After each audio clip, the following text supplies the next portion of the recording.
والصلاة والسلام علی رسول اللہ اما بعد۔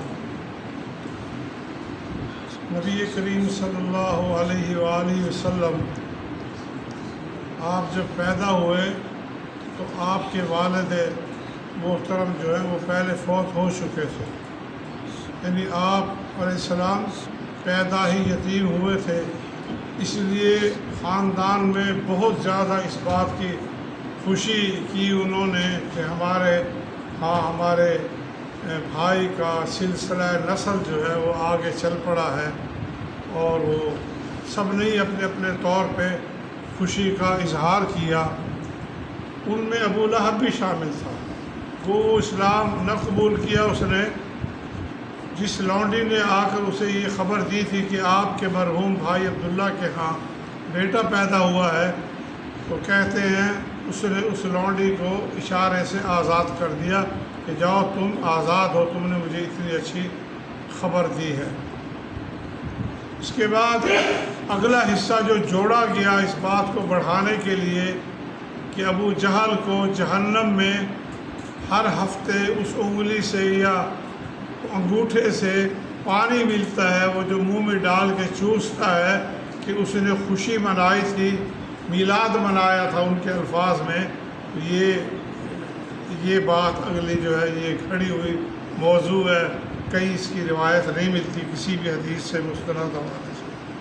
اور اللہ تبارک تعالیٰ فرماتا ہے ما اغنا عنہ مالہ وما کسب، کہ نہ تو ابو لہب کو اس کا مال کام دے گا، نہ اس کی اولاد کام آئے گی۔ لونڈی جو ہے وہ مال ہی تھا، وہ کیسے کام آ سکتا ہے جب اللہ تبارک و تعالیٰ نے فرما دیا اس کو مال فائدہ دینے والا نہیں ہے، کیونکہ اللہ تعالیٰ نے دائمی جہنمی ہونے کا اس کو قرآن پاک میں پوری صورت اس کی مذمت میں نازل کر دی تھی۔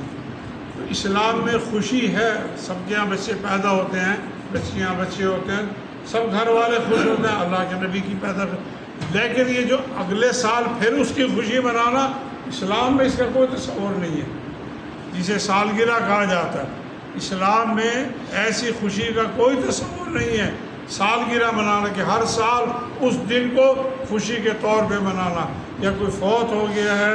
پھر اس کی برسی منانا، ہر سال اس کا غم کرنا، پھر اسی تاریخ کو خیرات کرنا کرنا۔ اسلام میں ان دونوں چیزوں کا کوئی مسلمانوں کوئی تصور نہیں ہے، نہ سالگرہ کا تصور ہے اور نہ ہی کسی برسی کا تصور ہے۔ یہ اغیار سے، غیروں سے، کفاروں سے مسلمانوں نے لے لیا اور اپنے اندر شامل کر لیا۔ یہاں سے یہ سلسلہ شروع ہوا۔ اللہ کے نبی کے زمانے میں 63 سال آپ کی عمر مبارک تھی، کسی نے پھر اسی خوشی کو نہ دہرایا۔ خلفائے راشدین کا دور گزر گیا، تابعین کا دور گزر گیا، تبع تابعین کا گزر گیا، سینکڑوں سال، ایک روایت میں آتا 400 سال، ایک میں آتا 600 سال بعد شیعہ فاطمیون تھے، انہوں نے اس سلسلے کو شروع کیا کہ اللہ کے نبی کی ولادت کی خوشی منائی جائے۔ یہ عیسائیوں سے لے کر جیسا کہ کرسمس وہ لوگ کرتے ہیں، اور یہ آپ مسلمانوں نے دیکھ لو کیسے یہ معاملہ ہوا چلا، اور آج کیسے کیا باقاعدہ عید بنا دی گئی ہے۔ اور اب یہ نسل جو پروان چڑھ رہی ہے، اگلے سالوں میں اگر کوئی ان کو کہے گا کہ عید نام کی کوئی چیز ہے تو لڑنے مرنے کے لیے تیار ہو جائیں، ابھی تیار ہے لڑنے مرنے کے لیے۔ یہ ایک ایسا کام بدعت کا دین میں شروع کر دیا گیا جس کا کوئی تصور ہی نہیں تھا۔ حالانکہ جب کوئی بچہ اللہ کے نبی پیدا ہوئے تھے تو اس وقت تو کسی کو پتہ نہیں تھا کہ اللہ کے نبی ہیں، بچے پیدا ہوتے تھے، لیکن جب آپ فوت ہوئے صلی اللہ علیہ وسلم تو آپ کی شہرت دنیا میں پھیل چکی تھی، تو آپ کی پیدائش میں شدید اختلاف ہے۔ سب سے زیادہ روایتیں جو آپ کی پیدائش کی 9 ربیع الاول کی ہے، اس لیے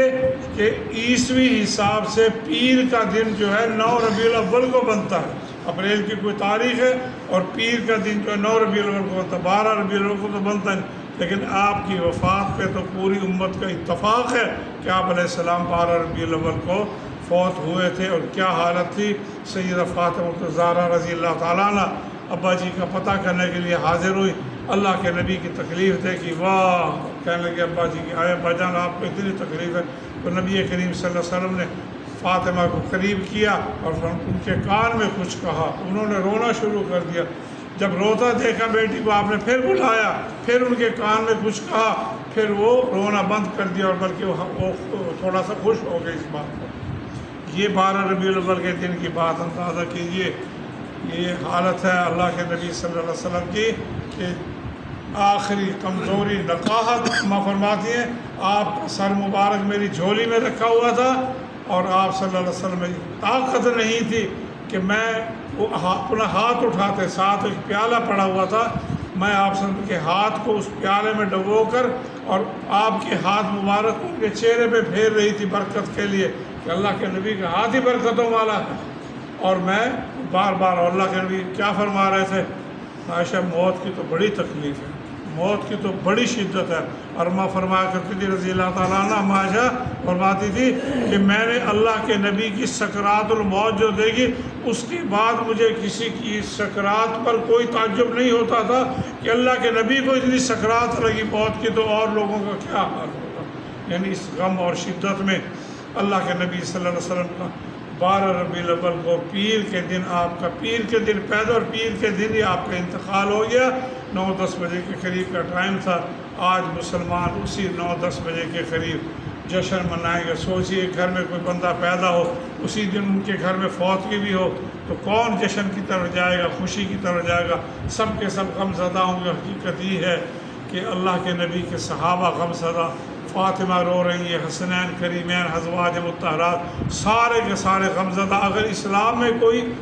برسی کا سالگرہ کا تصور ہوتا تو 12 ربیع الاول کو جشن کی بجائے غم منایا جاتا، سوگ منایا جاتا، لیکن اسلام میں تو نہ برسی ہے اور نہ ہی کوئی میلاد کا کوئی تصور ہے، تو مسلمانوں ایسی چیزوں سے بچنا چاہیے۔ اماں عائشہ رضی اللہ تعالیٰ فرماتی ہیں اللہ کے نبی کی وفات کے بعد میں نے ایک دن فاطمہ کو کہا، اے فاطمہ میں تیری ماں ہوں اور بیٹی ہونے کے ناطے سے مجھے یہ بتلاؤ کہ اللہ کے نبی نے تیرے کان میں کیا کہا تھا جو تو نے رونا شروع کر دیا، پھر انہوں نے کچھ کہا، تو نے حسن انہوں نے کہا کہ امی جان مجھے میرے باپ نے یہ کہا تھا کہ فاطمہ میری موت کا وقت آ گیا، میں دنیا چھوڑ کر جانے والا ہوں، تو میں نے رونا شروع کر دیا۔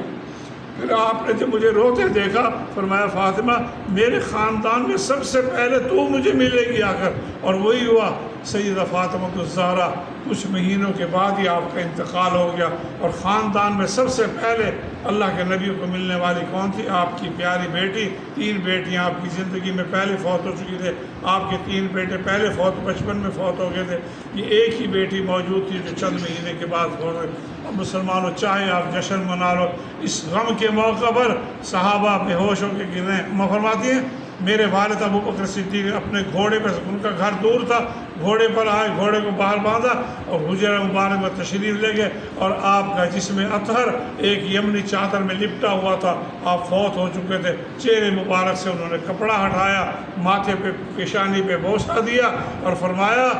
کہ جو موت آپ پر آنی تھی اللہ کے رسول وہ آ چکی، آپ پر 2 موتیں نہیں آئیں گی۔ یعنی انہوں نے تصدیق کر دی کہ اللہ کے نبی فوت ہو گئے۔ مسجد نبوی میں صحابہ کی جماعت تھی، آپس میں بحث ہو رہی تھی کیا ہو گیا، غم سے کوئی کچھ کہہ رہا تھا، کھڑے تھے، آپ نے فرمایا بیٹھ جاؤ، خطبہ ارشاد فرمایا تو وہاں ایک انہوں نے تاریخی جملہ ارشاد فرمایا، من کان منکم یعبد محمدا فإن محمدا قد مات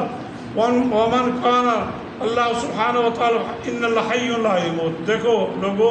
جو تم میں سے محمد صلی اللہ علیہ وسلم کی عبادت کرتا تھا تو سمجھ لو اللہ کے نبی تو فوت ہو گئے، اور جو اللہ تعالیٰ کی عبادت کرتا تھا اللہ تعالیٰ حی اور قیوم ہمیشہ زندہ رہنے والا ہے۔ اللہ جب جا کے اور پھر انہوں نے آیت پڑھی قرآن پاک کی، وما محمد الا رسول قد خلت من قبلہ الرسل افإن مات او قتل انقلبتم علی اعقابکم۔ حضرت عمر فرماتے ہیں یہ آیت میں نے جب سنی کہ محمد صلی اللہ علیہ وسلم اللہ کے رسول ہیں، ان سے پہلے بھی رسول آئے، اگر یہ فوت ہو جائیں یا قتل کر دیے جائیں تو کیا تم اپنی ایڑیوں پہ گھوم جاؤ گے، دین سے ہٹ جاؤ گے؟ حضرت عمر فرماتے ہیں میری ٹانگوں کی جان نکل گئی، میں سمجھا آج ہی آیت نازل ہوئی ہے، مجھے اب یقین ہو گیا کہ اللہ کے نبی دنیا سے رخصت ہو گئے، آپ فوت۔ یہ غم کا حال تھا، یہ 12 ربیع الاول کا دن تھا مدینہ میں۔ آج مسلمانوں ابلیس نے ایسے کام پہ لگا دیا، ابلیس نے اپنی خوشی میں سارے مسلمانوں کو، ساروں کو نہیں اکثر کو اپنے ساتھ ملا لیا کہ جشن منائے، خوشی منائے، میں بھی آج خوش ہوں، تم بھی خوش ہو۔ یہ حال تھا 12 ربیع الاول پیر کا دن تھا۔ میرے بھائیوں اللہ کا شکر ادا کرو کہ اللہ تعالیٰ نے آپ کو ایسے کاموں سے بچا کے رکھا، محفوظ رکھا ہے۔ اسلام میں نہ کوئی سالگرہ کا تصور ہے اور نہ ہی اسلام میں کوئی برسی کا تصور ہے۔ ہمارے ہاں بھی یہ رواج پکڑتا جا رہا ہے، بچے ہوتے ہیں کہتے ہیں اس کی سالگرہ کر لو، کیک کاٹتے ہیں، یہ کرتے ہیں۔ یہ حرام ہے، سارے کے سارے کام اجتناب کرنا چاہیے، ان سے بچنا چاہیے۔ پھر تو وہ کہیں گے جب اپنے بچوں کے لیے تو تم ہر سال کیک کاٹتے ہو، اللہ کے نبی کے لیے تمہیں کیا مصیبت ہوتی ہے؟ اس لیے ان کاموں سے، ناجائز کاموں سے بچا کے اپنے آپ کو رکھیں۔ اسلام میں برسی کا، اس کا کوئی تصور نہیں ہے، نہ سالگرہ کا۔ اللہ تعالیٰ ہمیں سمجھنے کی اور عمل کرنے کی توفیق عطا فرمائے۔